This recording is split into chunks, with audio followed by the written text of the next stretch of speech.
This is the Practice of the Practice podcast with Joe Sanok, session number 810.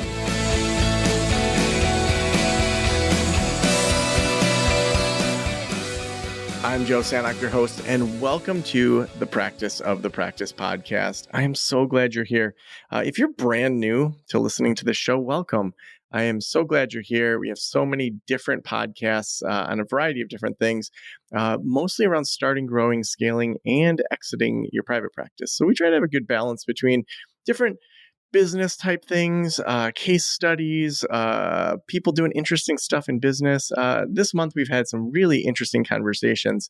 Just a couple episodes ago, I interviewed this guy, Tom, who's hired over 90 individuals with autism for his car wash business. And it just was such an interesting story about having people on the autism spectrum, working. And it was his brother who is on the spectrum, and he wanted to offer him a job. And to just have interesting stories like that, but then also very practical things. So, on the 14th of October, we had Charlotte come and talk about forecasting future scenarios, which sounds super sci-fi, but she was actually just talking about having a game plan for if things were like to go totally terrible, for things, if they were totally utopian, and then if things were somewhere in the middle. And she walked us through these really great ways to plan for the worst, plan for the best, and then find somewhere in the middle. So lots of great things. Back on October 6th, we had 2022 and 2023 SEO trends, all sorts of really, really cool stuff that we've been talking about this month. So hopefully within there, you found a few things that really are helping you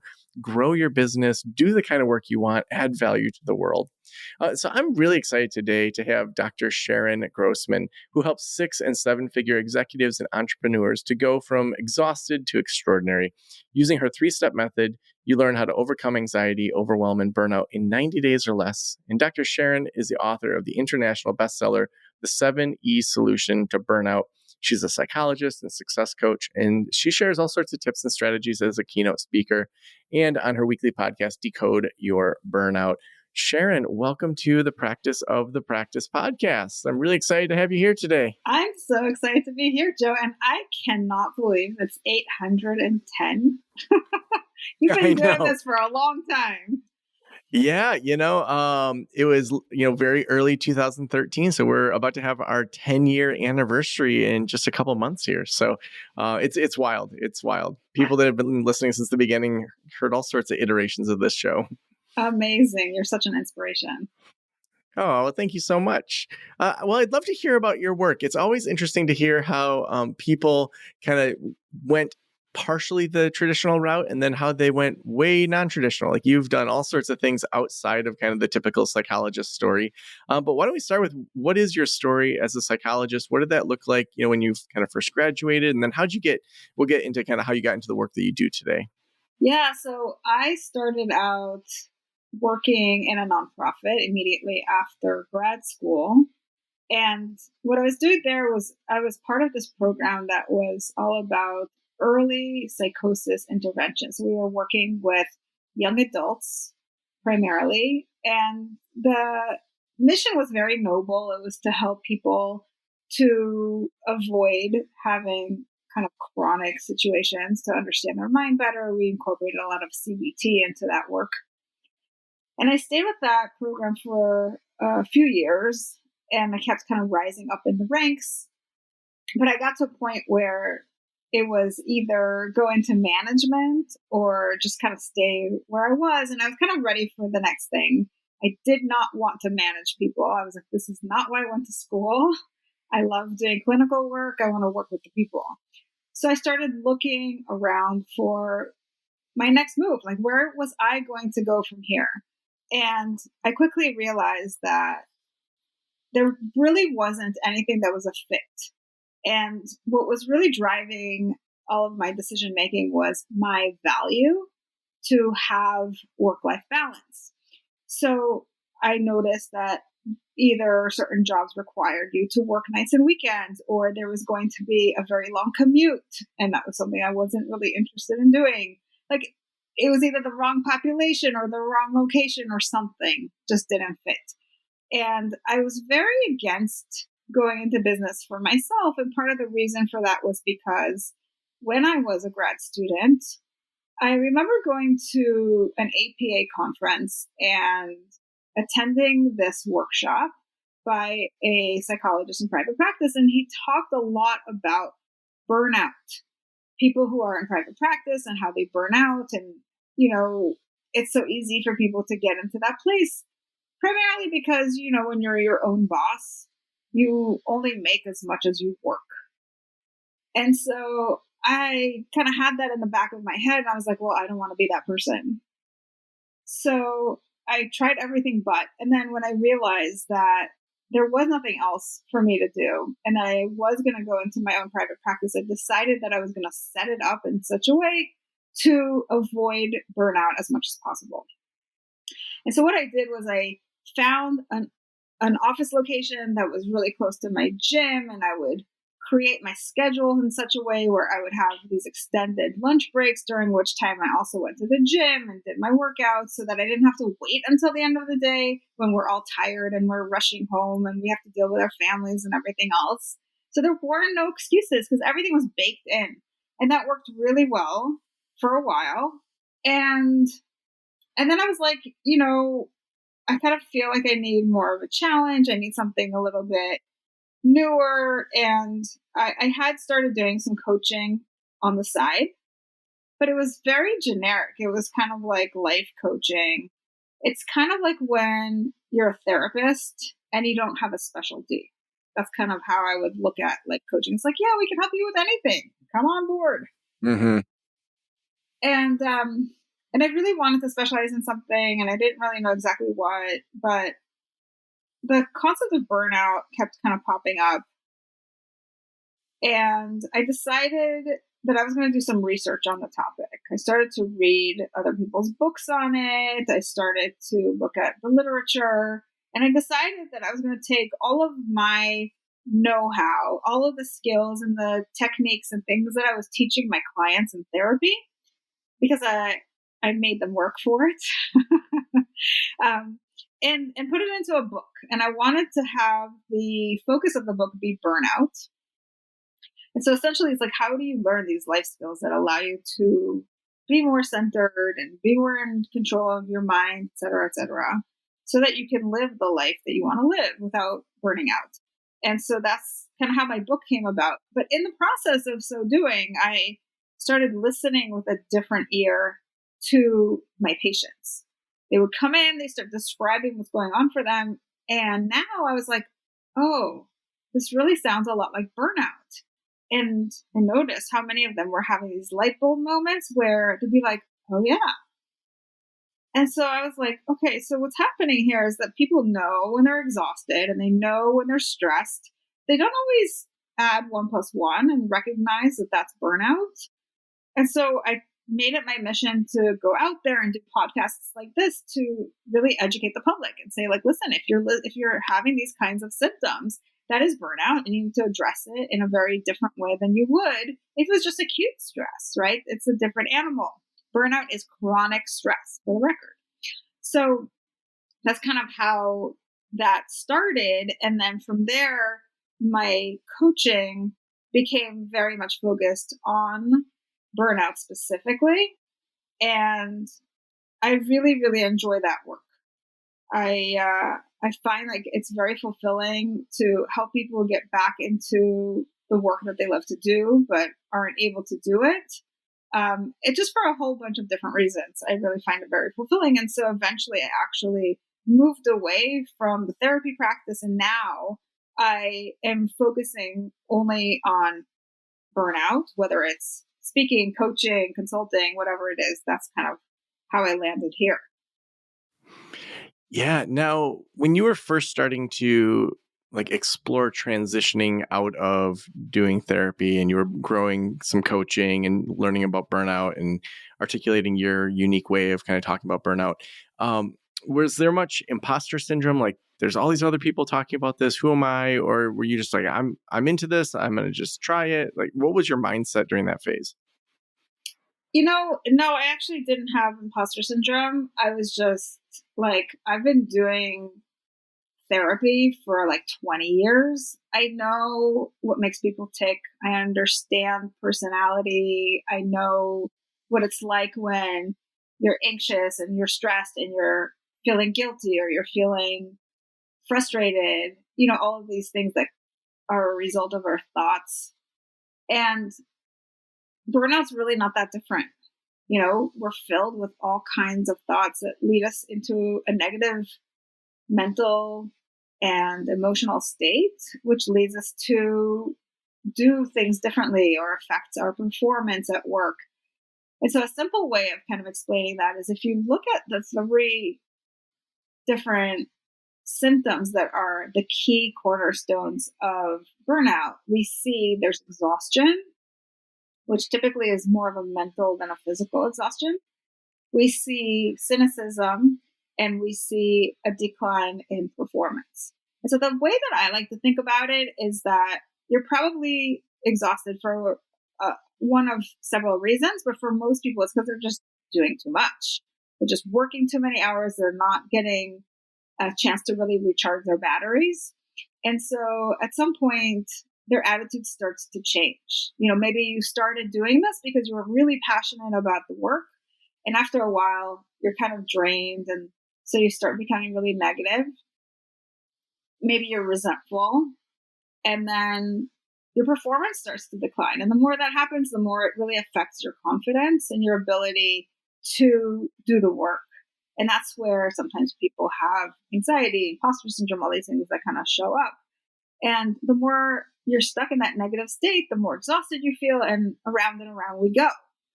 And so, I think when we're aware of what's happening, we can name it, and then we can find the appropriate treatment for it. Now, when I think about just like the everyday experience of people living in 2022 at the time of this recording, we had a pandemic that started 2 years ago and keeps popping up. Now we have, at the time of this recording, monkeypox. And then we've got people that are ghost quitting their jobs, where they stay at their jobs, but they're just really not working. Yeah. We've got political tensions. We've got race inequality. We've got all sorts of changes in, the Supreme Court that just causes the average person to have so much anxiety, worry, and even, people talking in the news, at least at the time of this recording, of, what's going to happen with November and Civil War. And I mean, it's just, there's so much to worry about.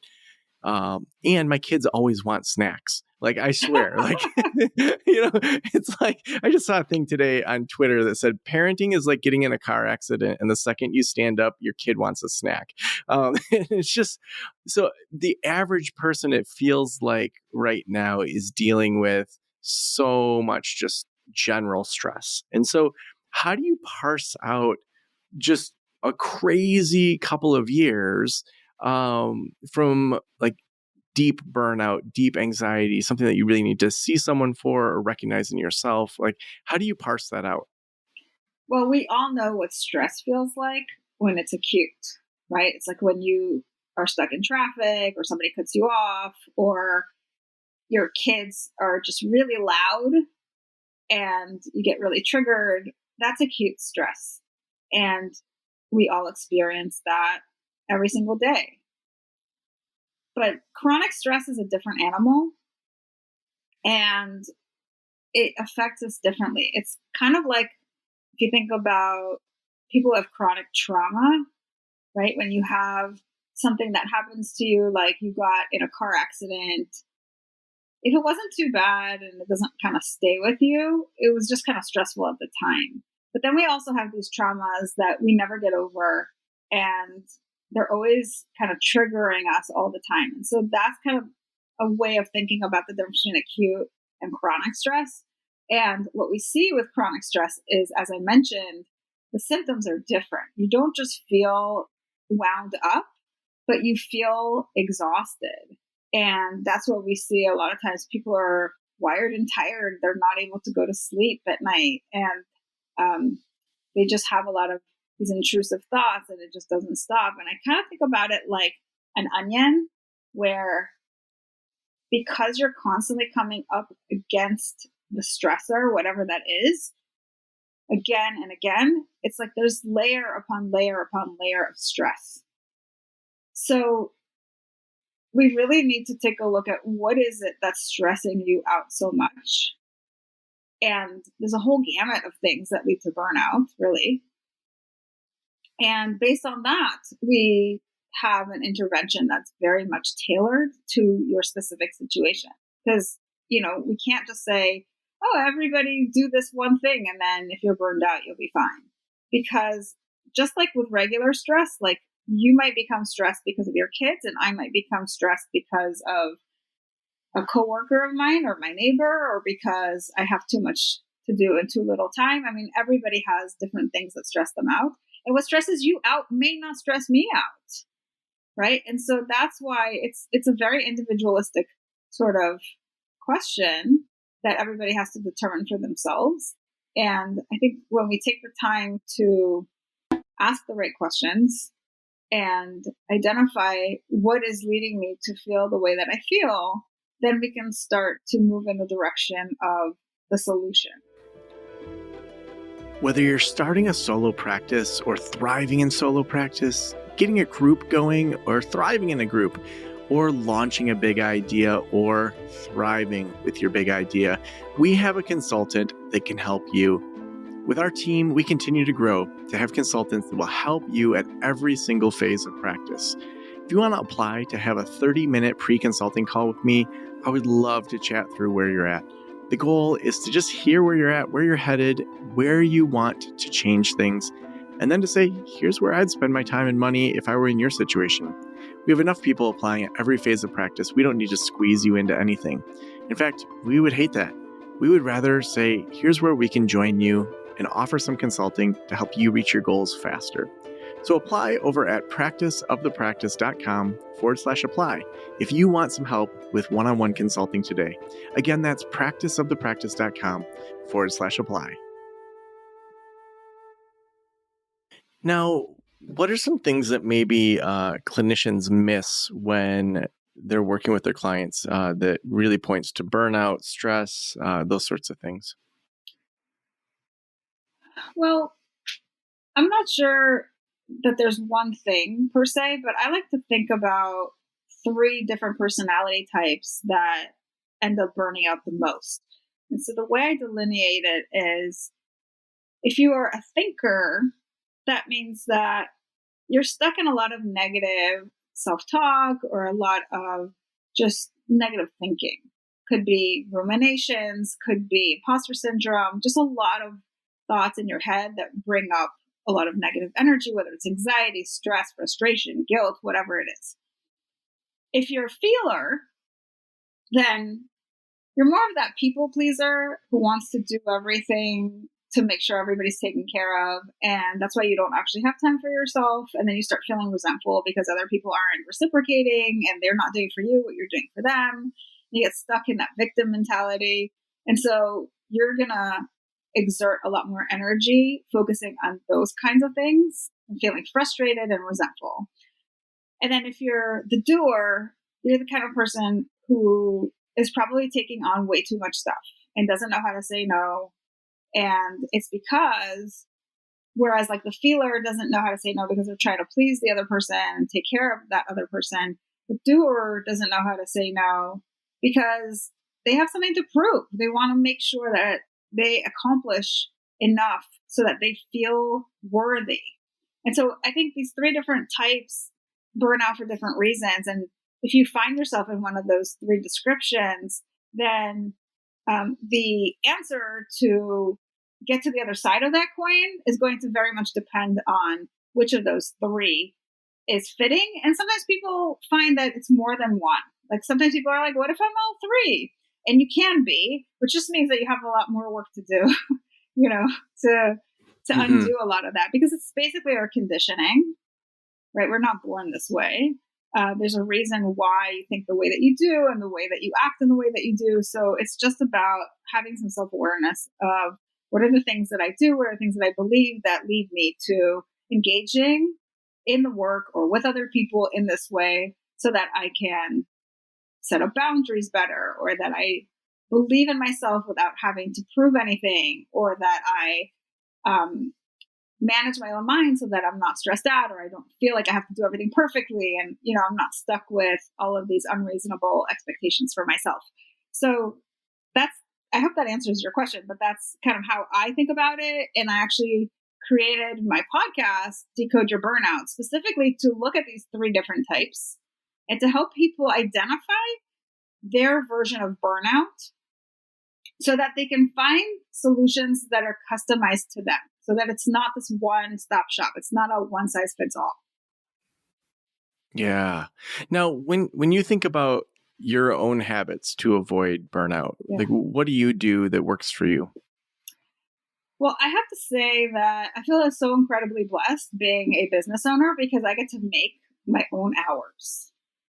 And for me, the challenge is how to be successful in terms of bringing in enough money and so forth, while still maintaining a really high quality of life. Because that's a huge value for me, right? I don't want to like work, and then have nothing to show for it other than maybe like I made a bunch of money, which, I have people in my immediate family that are definitely on the other end of that spectrum. They're like super successful, but don't necessarily have a life. I definitely don't want that for myself. So in terms of habits, what I've done is I've set my schedule such that I don't actually start work until 10 a.m., which gives me the entire morning to really take my time to exercise, to shower, to meditate or stretch or whatever it is that I want to do for my mental and physical health.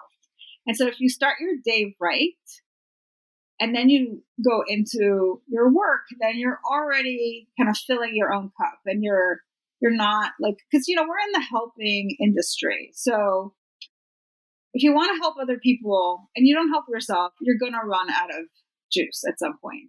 And so it's so important for us to be able to, it's important for anybody, but I think for people who are in that service industry, like we really do have to take those precautions. And it's easy for us to fall into the trap of, I don't have time. I've got kids. I've got a business. I got stuff to do. Who's got time to meditate? I wish I could exercise, but it's not in the cards for me.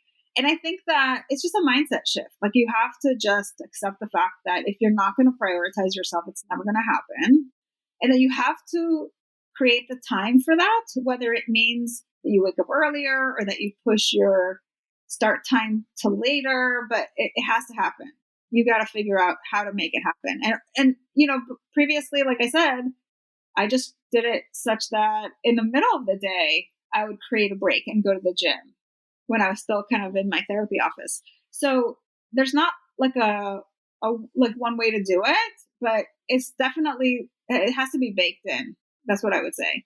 And you also have to have a cut off time for your work. You can't just like fall into the trap that a lot of our entrepreneurs fall into, which is, well, I got to answer all my emails every time they come into my inbox. I got to be on top of it. That's a trap because people are going to always send you messages, emails, texts, calls, whatever. And we just have to just recognize that those things are there in order to capture the information and hold on to it until we're ready to look at it. And so that we don't have to feel compelled to constantly be on. We can actually say, you know what, I'm not going to see anybody after 4 or after 5 or whatever your number is, so that I can relax, so that I can spend time with my family, so that I can have some fun after work, right? How many of us are working all the time and we don't have fun, right? We forgot what fun is all about. We're not playing anymore.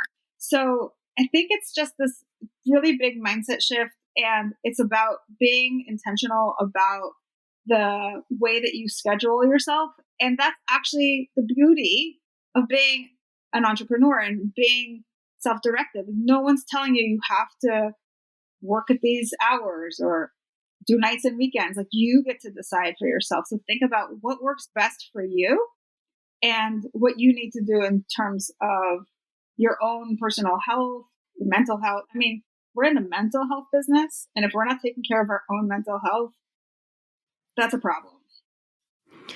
Yeah, and I think there's also like an ethical side that if you are responding all the time to texts and emails and you've set that up, and you've realized it's unhealthy, to make sure you let your clients know, hey, I'm changing the way that I do this, because there's been a lot of court cases where someone sets a precedent of how fast they respond or the method they respond, and then they change that without letting the clients know. Like you're setting yourself up for some additional liability, and I think that people respond to how you communicate. So it's like if you communicate on a Sunday evening after your kids are in bed, then they're going to communicate back. And then you're going to have more emails Monday morning. You're not actually getting caught up. And so just that idea of saying, what boundaries do I want to set for myself? What's healthy for me? Let's have some fun. Like, after this podcast, I have one sponsor recording to do, and then I'm headed to improv, and then I'm going to a concert tonight. So it's I love it. Yes, my brain is turning off. I'm going to play with my daughters until it's time to go to improv. And it's, probably go for a walk. And to me, those are the things that allow me to sprint as hard as I sprint when I'm working, because I know, there's always more that I can do with the business. There's a lot of stuff that's hit the fan this week, but it can wait till tomorrow morning when I'm going to work on it. I need to let my brain rest so that I can do my best work and not make additional mistakes or different things that, would screw up things, because I'm not at my best when I'm working. So such great points. I'm wondering, Sharon, if every private practitioner in the world were listening right now, what would you want them to know? I'd want them to know that there's not one way to run your practice, and that being successful can mean different things. So you really have to dig deep and say, what does it mean for me to really be successful? And I certainly don't want to define it for you, but I would say that for me, at least, being successful is having it all. In other words, you want to be a great therapist and you want your business to do well, but you also want to be able to enjoy your life, because otherwise, what's the point? Right? We want to have meaning in our life, but we also want to have that balanced out with fun and connections outside of work. And be able to, if you have a family, actually raise your kids and not just leave them in front of the tube, or, we want to be able to be on after work. And if you're absolutely drained because you've given everything to your job, you want to rethink your paradigm. Such great advice. If people want to follow your work, connect with you, follow your podcast, what's the best thing or way for them to do that? So all the information is on my website, which is drsharongrossman.com. And if you're listening to this and you're like, I'm not really sure, am I burned out? And if I am, what am I supposed to do? Then I would direct you to something that's also on my website, which is the Burnout Checklist. Or you can go directly to drsharongrossman.com/burnout checklist. And that's a free download for you to be able to explore. And once you do that, we'll also send you some additional emails with all kinds of value-driven messages so that you can really start to tap into some of the tools that I've made available. So awesome. Thank you so much for being on the Practice of the Practice podcast. Thank you so much for having me, Joe. It's been a blast.